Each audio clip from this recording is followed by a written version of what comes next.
আসসালামু আলাইকুম। মিম কিচেন কুইংয়ে আমার সকল ভাই বোনদেরকে স্বাগতম। আজকে রান্না করব কচুর ঘাটি।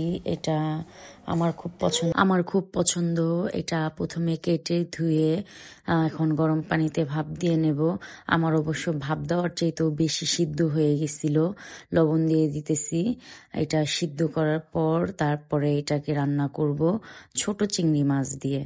এই যে একটু ভাপ দিয়ে নিতেছি, পরবর্তীতে এটা আমার কাছে একটু বেশি সিদ্ধ হয়ে গেছে। এখন আমি অন্য একটা কড়াই বসায় দিলাম, তেল দেব পরিমাণ মতন।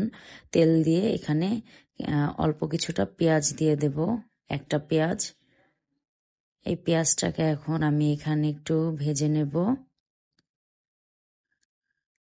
এই তো এখন এখানে আমি ছোট গোড়া চিংড়ি দিয়ে দেব। এখন পেঁয়াজ আর এই চিংড়ি আর একটু ভেজে নেব।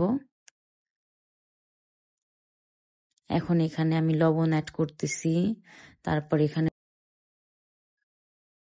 মরিচের গুঁড়া, ধনিয়ার গুঁড়া, এগুলো সব কিছু এখন এখানে দিয়ে আমি এগুলোকে কিছুক্ষণ আমি রান্না করে নেব।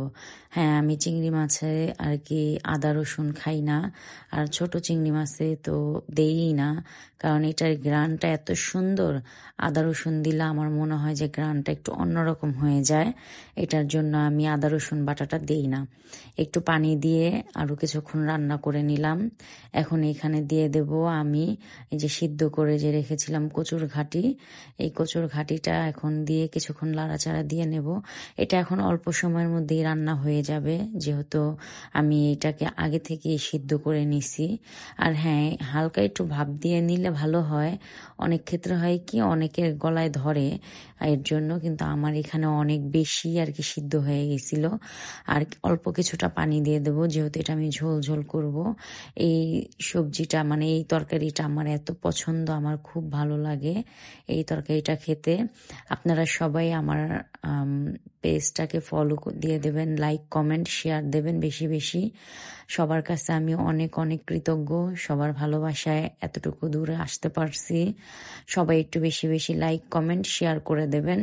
আমার রান্নাটা যদি ভালো লাগে এভাবে বাসায় রান্না করে খাবেন, অনেক মজা হয়। সবাই কাছ থেকে আমি দোয়া এবং ভালোবাসা চাইতেছি। আল্লাহ হাফেজ।